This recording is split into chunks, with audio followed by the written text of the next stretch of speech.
thinking about moving abroad and want to know how you can afford to move and live abroad, let's get into it. So let's start with the folks that have a fixed income. If you are retired, if you have Social Security, if you have disability, or something where you receive a consistent fixed income on a regular basis and you can afford to live off of that income, then you can afford to move abroad. So in many countries, working abroad in that country on the ground may not be an option if you're not in a specialized field or in a field that is of high demand.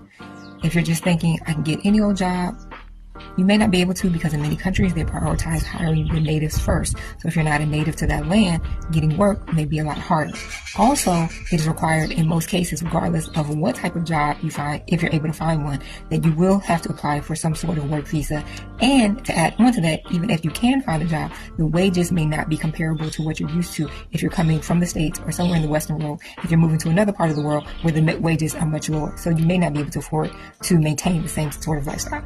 Maybe you're a remote business owner, or you're a content creator who generates income through your content creation. Perhaps you work a remote job. It's not independent income, but you have consistent income coming in through a remote employer. All of those are ways that you can afford to live abroad. So you're probably like, well, I don't have a remote job. I don't have a fixed income. I'm not retired, and I don't want to establish business on the ground. You may not even want to establish business at all, because going into business is a lot. What are my options? So in that case, you have the option, perhaps, to be able to live abroad for a partial year. So in my situation, I work remotely. I'm a business owner. I can manage my business remote. I also freelance. All of my freelance work is remote. However, my husband does not work remotely. So that means that we have to go back to the States for part of the year so that he can work, so that we can afford to be able to live abroad for at least partial year.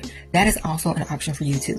If you're like, none of these other options apply to me, but I really, really want to go abroad, consider the option of living abroad part-time or partial year.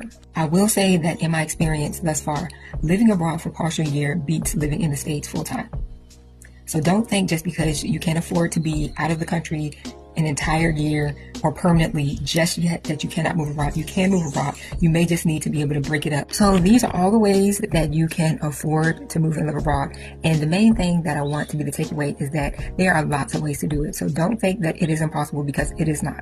Again, if you are retired, if you have a fixed income of any sort, if you are a remote worker, if you're a remote business owner, if you want to establish a business on the ground, if you can get a work visa of any sort, or even if you still need to be able to work in the States, but you can afford to live abroad for a partial year, there are lots of ways to do it. So open your mind and explore the options and get to moving, because life is about living and not just working.